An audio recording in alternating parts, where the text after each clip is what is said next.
good afternoon, good evening, wherever you're watching from, and welcome back to another episode of Behind the Whistle. My name's Eric, I'm an amateur referee here in England, and I'm trying to become a professional. If you've not been here before, I take you in the day in the life of what it's like to be a referee. I show you all the decisions I make in the game, the good, the bad, and the ugly, and we try and learn from it and see where we can improve. Today, we are refereeing Bishop's Cleeve B versus Painswick Thirds in the Gloucestershire County Cup first round. I've not refereed any of these teams before, so it is a first for me. It's quite a scrappy game, played on a tough pitch, and we have quite a big decision to make towards the end of the game. So make sure to stay tuned and let me know what you think down below in the comments. You'll have to forgive me for the echo. The change room is very echoey, but we've got the new Ref Stop compact card set today, which is really, really nice. It just literally arrived this morning. So on the back, you've got your match card. The thing that holds it is at the bottom as well, which is nice. Usually it's on the side and it actually blocks off where you can write. And then you get a little pocket in the side there for your yellow card, and then a pocket up top for the red card. Much thinner, much more lightweight than a regular notebook, which I really like. So yeah, we'll give it a go today. Big shout out to RefStop for sending that through. Thank you very much. And as always, there's a link in the code 10% off on the store, so enjoy.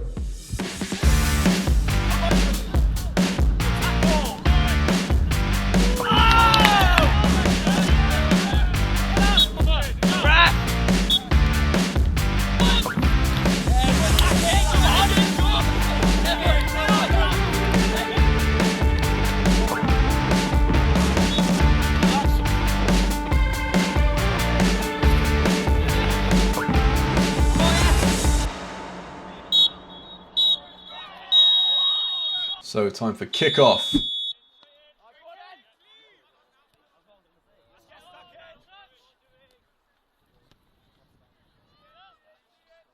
So, with this being a game between Cheltenham's lowest division and the Stroud third division, we want to kind of make sure the game flows as smoothly as possible. So, we get this challenge between the player in red and the player in blue, and they have a bit of coming together. You'll see that they come shoulder to shoulder, but then the 12 goes to push him in the back afterwards. So we just take a little note of that, and then when the ball goes out of play, we take our earliest opportunity to basically have a word with the player and explain that, you know, be very careful with things like that off the ball. It's not going to fly in this game. It became very clear to me though that once I started speaking to him, he didn't speak any English, and so we have to use some body language, which I'm not massively used to. You guys will know from watching me, I'm not very, what's the word, flamboyant, let's say. When it comes to refereeing, I'm very much verbal, and I try and be as relaxed and kind of laid back in my body language as possible. This is a skill that I really want to develop though, and it's something that actually coming across someone that doesn't speak your language is massively helpful, because you don't have any other tools other than your body language. So that's why I basically said, okay, you've pushed him over there, no more, and that's pretty universal.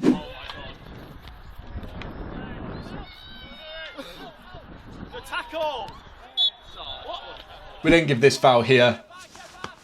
From camera it looks like Green won the ball, but from my angle it looked like he'd kicked Red's foot into the ball. And again, what's really interesting is on Tuesday night I went to a RA meeting. Now, for those of you that don't know what the RA is, it's the Referees Association, and it's a place where you can go meet other referees. They get guest speakers in, etc, etc, and it's a really great organization that support referees within the game. So I went to one of my local RA meetings in Gloucester, and they had John Busby doing a talk. Now, for those of you that don't know who John is a Select Group 2 referee. He actually became a Football League assistant at the age of 21, which is incredible. And now he's a referee on the Championship, so Select Group 2 referee. He came and did a talk all around risk versus reward, also known as like safe refereeing. And this was really, really insightful. Being a player and being competitive, when I think about refereeing decisions, I'm always thinking the right versus the wrong decision, right? What is the actual correct decision all the time? Whereas he came and did a talk around risk versus reward. There's so many times where a situation is grey. Like this foul, for example. You could say this is a foul. You could say it's not a foul, okay? This is a subjective decision. It's not black and white. It's a lot of grey. They were talking about that risk versus reward. Okay, you've got, let's say, a 60-40 decision here. Let's say you don't give the foul. What's the reward for not giving the foul? Well, there isn't really one. You just don't give it, play carries on. But what's the risk? The risk is it is a foul, and then Green end up going to score because they've fouled the defender on the edge of the box. So the reward is pretty much zero for letting play carry on, but the risk is very, very high. However, If we flip it the other way, what's the reward for me giving a foul against green for red? Well, nothing really, but what's the risk? Well, there isn't really any risk. So what's the best decision to make as the referee? Probably the one that's got no risk with the same amount of reward. So really, really interesting talk from John, and something that I've now got in my mind to think about when I referee. And again, we'll all have different risk tolerances. Mine's definitely on the higher side, so this is something that was really great for me to hear. But yeah, something to think about, and a really cool kind of concept that I'd not thought about as a referee.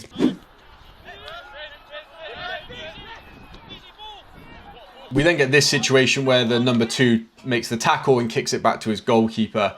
You'll have situations like this where people ask for a pass back and no one really did here. And it's not something we've actually covered on the channel before. So let's take a look at what a pass back actually is. In football, the goalkeeper cannot touch the ball if it's been deliberately kicked back to them by their own teammate. As you can see, it says in law, an indirect free kick is awarded if a goalkeeper inside their penalty area commits any of the following offences. And the second one, touches the ball with their hand or arm unless the goalkeeper's clearly kicked or attempted to kick the ball after it has been deliberately kicked to the goalkeeper by a teammate, or it's been received by a throw-in. Okay, so either the kick or a throw-in. You cannot touch the ball with your hand or arm as a goalkeeper after that. Notice it doesn't say deliberately kicked by a teammate. It says deliberately kicked to the goalkeeper. In this situation, the number 2 deliberately kicks the ball, but he's trying to clear it out wide and the goalkeeper picks it up. This is not a deliberate kick to the goalkeeper. So this is where it can get confusing when you're a new referee. It's not just if the player deliberately kicks it, they have to intentionally kick it back to the goalkeeper. Now, another caveat to this is a kick under the laws of the game is any time somebody deliberately plays the ball with their foot or ankle. So if the ball's bouncing and they go to kick it back to the goalkeeper and it hits their shin or their knee or their thigh, then that is totally okay. Same with a header, a chest, it doesn't matter. It's only a pass back if it comes off their foot or their ankle.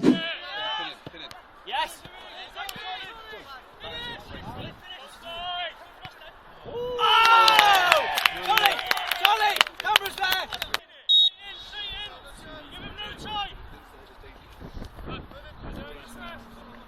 So the team in green have gone 1-0 up, and then we give this foul. The reason this is a foul against green is because as that ball's bouncing, the red player gets his foot to the ball first, knocks it into green, and then the green player steps on his foot. Again, this is more of a coming together, but both players have gone down and people are expecting a foul. And so we stop play and give it. Again, safe refereeing. Why let play continue? People are expecting a foul to be given. I can see that green has stepped onto red, and so we give the foul and play, and there's no difficulty there.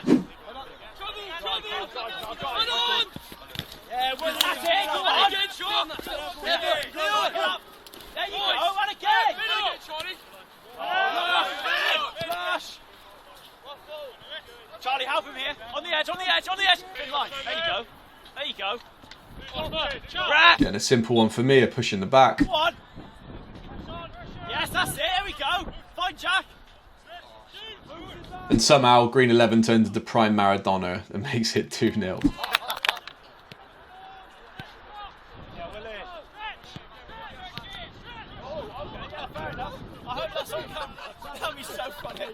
So we get a corner here. You'll see that as that ball goes out, I'm not really sure whose ball it is. And everybody claims, but the important thing to notice here is what all the players do. All the players start walking away from goal, right? So what does that indicate? Indicates that almost all of them believe that it's a goal kick, whether they consciously realise it or not. Even as they appeal, they're walking away from the goal. And as a referee who's unsure, one, the safe decision is to give a goal kick, right? But secondly, if they're walking away from goal, they don't really believe it's a corner either. And so that, again, cements the idea in my mind that it's a goal kick. And this is something that really good referees do. They will wait and see what the actual genuine player reaction is. And if they're walking away from goal, then bam, goal kick, solidifies the decision, nice and easy. Be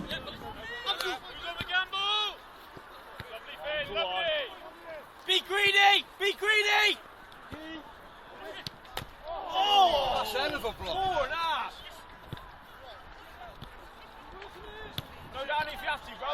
So we give the free kick, and this lad has obviously been hit in the face by the ball, so we check that he's okay. I would have stopped play immediately here, but he carried on and looked absolutely fine. So yeah, we carried on once the ball hit him, but in hindsight, to be honest, I would just stop play next time as soon as that smacks him in the face. again, it's the safest thing to do. And player safety is paramount. Work! Good work, Finno!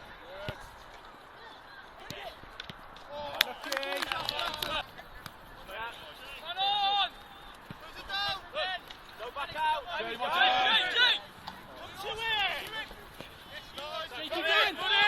Go on, Jake, keep going.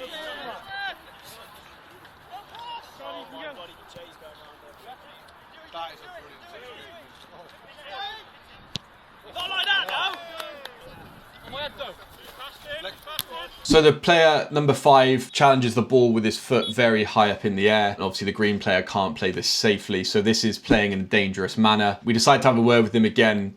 We don't really want challenges like that going in. And so we just have a chat early in the game telling him to be careful. And because it's playing in a dangerous manner and there's no contact, we start play with an indirect free kick. And you signal that by having your arm up in the air, just like I have here.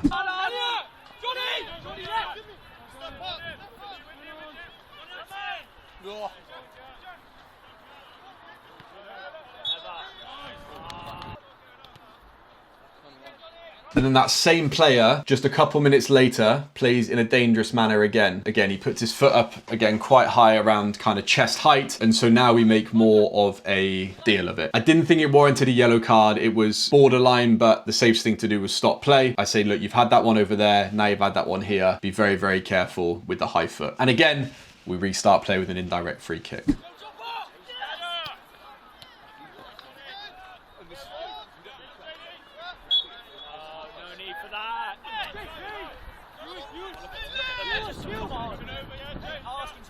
Thank you. Relax. Settle it down, settle it down. So this tackle could have been worse than it was, and credit to the green player for not making a meal of it. It's annoying. I'm blocked off and I'm kind of leaning because the ball's bounced from one side of the pitch to the other. But you'll see that as he goes in, he's kind of got his foot raised right up in the air. But he is pulling out of that challenge as he's going in, and there's not really any meaningful contact. It's lucky really because I'm really not in a good position. Like I said, that ball gets played into the middle. You know, I was certain the ball was going to get played out to the left back or into this area here, but obviously that doesn't happen. It ricochets back the other way, and then I'm kind of blocked off between these two players here. So yeah, we need to make more of an effort, I guess, to sprint and get an angle, because this could have been a lot worse than it was.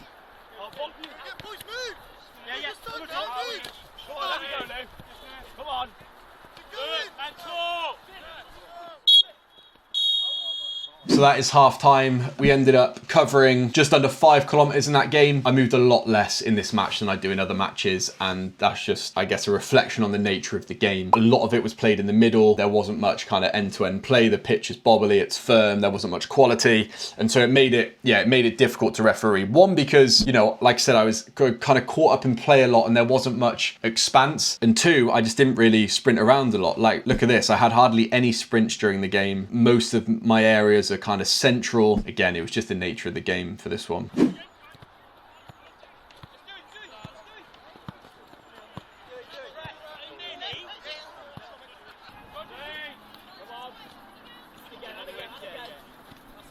So this foul for me was pretty straightforward. The number 6 wins the ball here. There's nothing wrong with that. But then he trips the number 20 with his foot. So, and you'll hear me say second one. The first tackle was fine, but that one was a foul. Same thing here, a little trip. Is there any benefit for playing on? No, not really. This lad's going to receive the ball where he is. It's not really a clear advantage. So again, safest thing to do, give the foul.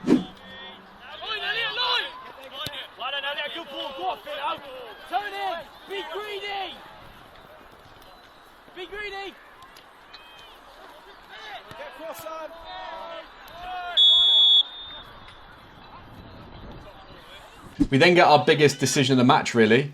So the ball gets played down the line.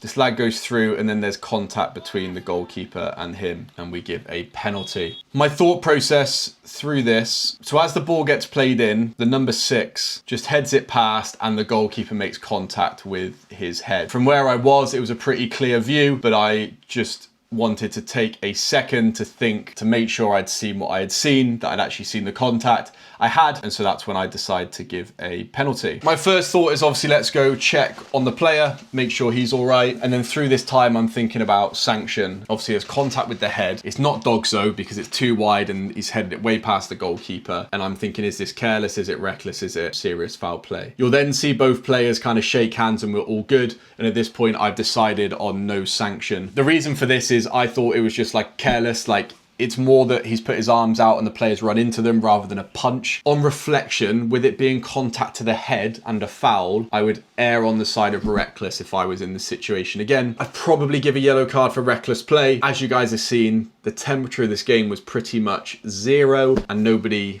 you know, seemed to be bothered that there was no card. But if I was in the situation again, I'd probably give a yellow card. But let's see if they can convert the penalty.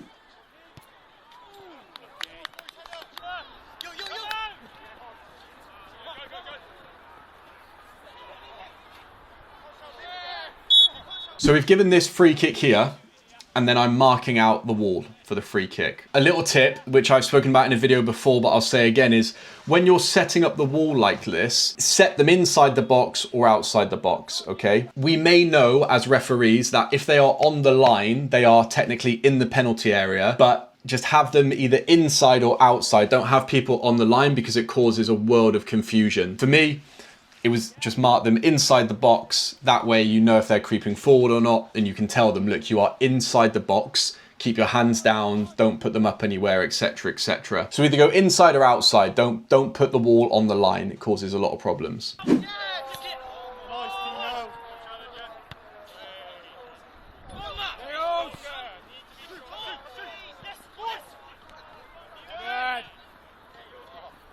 So I get caught out here. It's about a minute towards the end of the game. I find myself facing play. Okay, I'm directly, if you look at me, my body is directly straight on to play.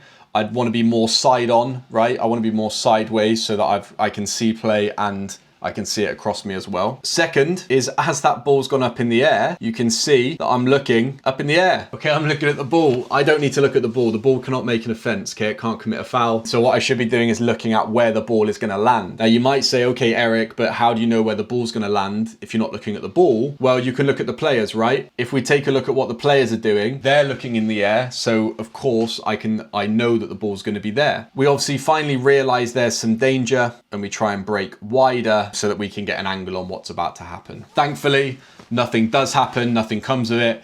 But again, there's not really been anything to the game and I've fallen into the trap of switching off right towards the end, which you really don't want to do. Let's stay focused the whole 90 minutes as you never know when something might happen. This is the first game where I kind of really implemented that kind of safe refereeing, the risk versus reward. Something my mentor's spoken about as well. You don't need to be an exciting referee. You can just do safe things. You go through the game with less issues and people come away from the game not thinking about you, which is ultimately what we want. And then we blow the full-time whistle, much to the dismay of the green striker. Thank you so much for support. I hope you've enjoyed this week's video and I'll see you guys as always next week.